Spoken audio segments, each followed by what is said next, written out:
अस्सलाम वालेकुम दोस्तों, आज की मूवी है व्हेन अ स्ट्रेंजर कॉल्स। तो चलिए शुरू करते हैं। दोस्तों, फिल्म शुरू होती है एक छोटे से कस्बे में जहां रात को एक मेला लगा हुआ है। रोशनियां हैं, हंसी है, शोर है, मगर एक घर के अंदर बिल्कुल अलग मंजर है। एक लड़की स्टेसी अकेली घर में बैठी है। वो बच्चों की बेबी सिटिंग कर रही है। बाहर मेले की आवाजें आ रही हैं, अंदर खामोशी है। फिर उसका फोन बजता है। दूसरी तरफ से कोई कुछ नहीं बोलता, सिर्फ सांस लेने की आवाज। स्टेसी घबरा जाती है, मगर सोचती है कोई प्रैंक होगा। फोन रख देती है। दोबारा बजता है, फिर और फिर। कुछ देर बाद पुलिस उस घर पहुंचती है। अंदर का मंजर देख के उनके होश उड़ जाते हैं। स्टेसी मर चुकी थी, बच्चे मर चुके थे। किलर ने अपने हाथों से सब कुछ खत्म कर दिया था, बिना किसी हथियार के, सिर्फ हाथ। और वो कातिल घर के अंदर छुपा रहा था पूरी रात। पुलिस कुछ नहीं कर पाती, वो भाग जाता है। ये फिल्म की पहली ही सीन में बता देती है कि ये कोई आम हॉरर नहीं है। अब हम आते हैं असली कहानी पे। कोलोराडो में रहती है एक 16 साल की लड़की जिल जॉनसन। कमिला बेल ने ये रोल प्ले किया है। जिल की जिंदगी में एक छोटी सी प्रॉब्लम हो गई है। उसने अपने फोन पे इतने ज्यादा मिनट्स यूज कर लिए कि उसका बिल बहुत बड़ा आ गया। बाप ने सजा दी, खुद कमाओ और भर दो ये बिल। तो जिल ने एक बेबी सिटिंग जॉब ले ली। एक अमीर फैमिली, मैंड्रेकिस फैमिली के बच्चों को संभालना है। सिर्फ एक रात, सिर्फ कुछ घंटे। जिल तैयार होती है और मैंड्रेकिस के घर पहुंचती है।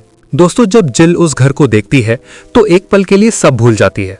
ये कोई आम घर नहीं था, ये एक बड़ा खूबसूरत लग्जूरियस मैंशन था, कोलोराडो के पहाड़ों के बीच। शीशे की बड़ी बड़ी खिड़कियां, खूबसूरत गार्डन, अंदर एक इंडोर ग्रीन हाउस, यानी एक छोटा सा जंगल घर के अंदर, बड़ी बड़ी फिश टैंक्स, पूल। मगर एक चीज थी जो जिल को अंदर से अनकंफर्टेबल कर गई। ये घर बहुत ज्यादा बड़ा था, बहुत ज्यादा खामोश और बहुत ज्यादा अकेला। मैंड्रेकिस कपिल ने जिल को सब कुछ समझाया।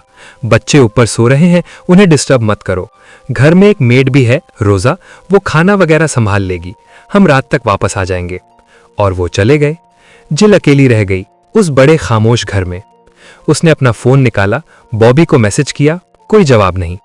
उसने टीवी लगाया, कुछ अच्छा नहीं आया। उसने घर का जायजा लिया, बड़े बड़े दरवाजे, लंबे लंबे कॉरिडोर्स, अंधेरी अंधेरी सीढ़ियां। और फिर फोन बजा। जिल ने फोन उठाया। दूसरी तरफ खामोशी। फिर धीमी सी आवाज, क्या तुमने बच्चों को चेक किया? जिल ने सोचा बॉबी होगा, उसे चढ़ाने की कोशिश कर रहा होगा। वो थोड़ी हंसी और बोली, बॉबी बंद करो ये सब। फोन कट गया। कुछ देर बाद फिर बजा। वही आवाज, वही सवाल, मगर इस बार थोड़ी और गहरा, थोड़ी और धीमी। क्या तुमने बच्चों को चेक किया? जिल का दिल थोड़ा डूबा। यह बॉबी नहीं लग रहा था, यह आवाज अलग थी, एक मर्द की आवाज जो पहचान में नहीं आती। उसने फोन रख दिया, अलार्म ऑफ किया जो खुद ब खुद बज गया था। सोचा सिक्योरिटी सिस्टम की गलती होगी, मगर अंदर से कुछ कह रहा था यह ठीक नहीं है। थोड़ी देर बाद जिल ने देखा कि गराज का दरवाजा खुला हुआ है। वो घबराई, मगर फिर अंदर से एक चीख आई, बू। जिल ने पलट के देखा, उसकी बेस्ट फ्रेंड टिफनी खड़ी थी हंसती हुई। केटी कैसिडी ने यह रोल प्ले किया है। तेरी तो। जिल ने राहत की सांस ली। टिफनी ने कहा, चल मेरे साथ पार्टी पे, सिर्फ कुछ घंटे, कोई नहीं जानेगा। जिल ने मना कर दिया, नहीं यार, मेरी जॉब है, और वैसे भी घर का अलार्म खुद ब खुद बज रहा है, कुछ तो गड़बड़ है। टिफनी ने थोड़ी मन्नत की, मगर जिल नहीं मानी। टिफनी अकेले चली गई।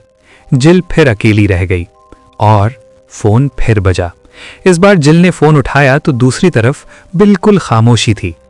फिर धीरे धीरे वो गहरा सांस लेने की आवाज आई। जिल ने कहा, कौन हो तुम? ये क्या मजाक है? जवाब नहीं। फोन कट गया। फिर से बजा, फिर से। हर कॉल के साथ जिल का दिल तेजी से धड़क रहा था। उसने पुलिस को कॉल किया और बोला, मुझे बार बार कॉल्स आ रही हैं, कोई बोलता नहीं कुछ।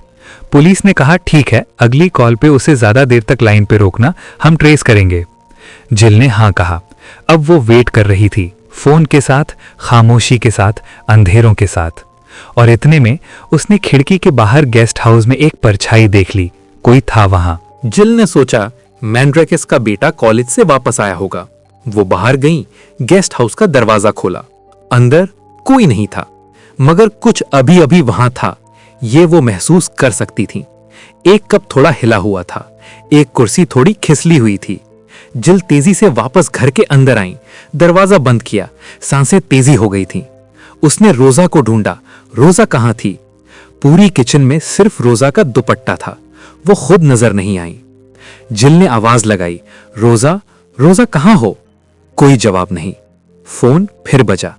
जिल ने उठाया और इस बार उसने कॉलर को ज्यादा देर तक लाइन पे रोकने की कोशिश की, पुलिस की हिदायत के मुताबिक। दूसरी तरफ वो आवाज थी, धीमी, गहरी, सर में सीधी जाने वाली, तुम्हारे घर में कोई और भी है। जिल के हाथ कांपे।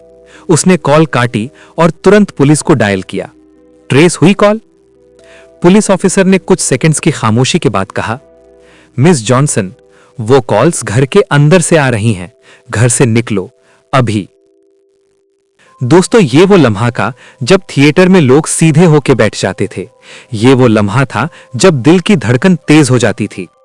कॉल्स घर के अंदर से आ रही थीं, मतलब वो इंसान पूरी रात घर के अंदर था। जिल भागना चाहती थी, मगर बच्चों का ख्याल आया।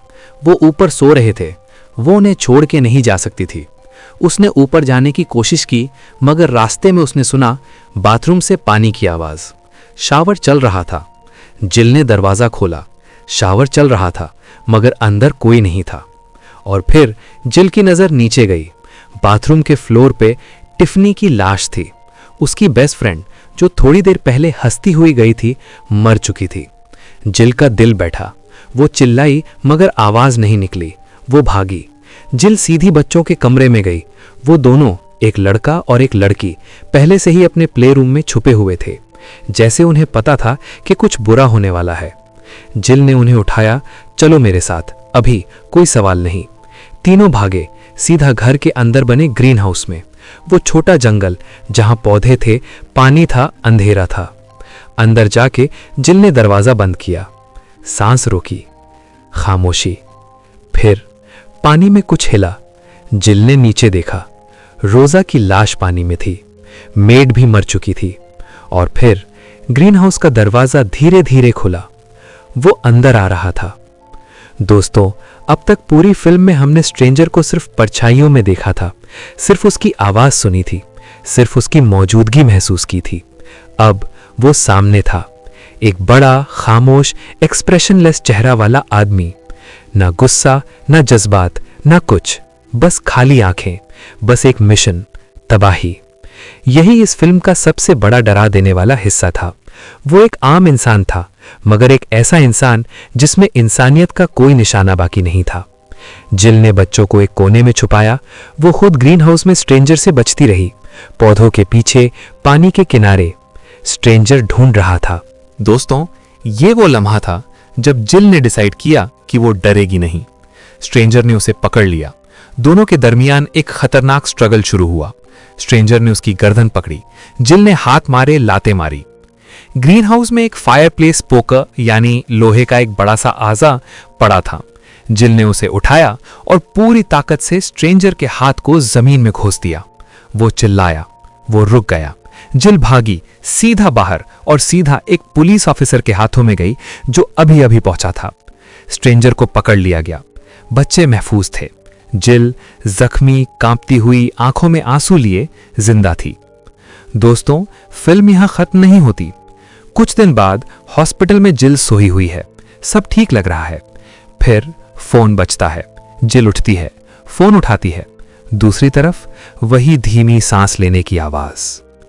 जिल सीधा बाथरूम की तरफ जाती है, शीशे में अपना चेहरा देखने के लिए, और शीशे में स्ट्रेंजर का चेहरा उसके पीछे नजर आता है। जिल चिल्लाती है और आंखें खुलती हैं। वो हॉस्पिटल में है। ये सपना था। उसके बाप और डॉक्टर्स उसके पास हैं। स्क्रीन ब्लैक हो जाती है। दोस्तों, ये एंडिंग जानबूझ के ओपन रखी गई।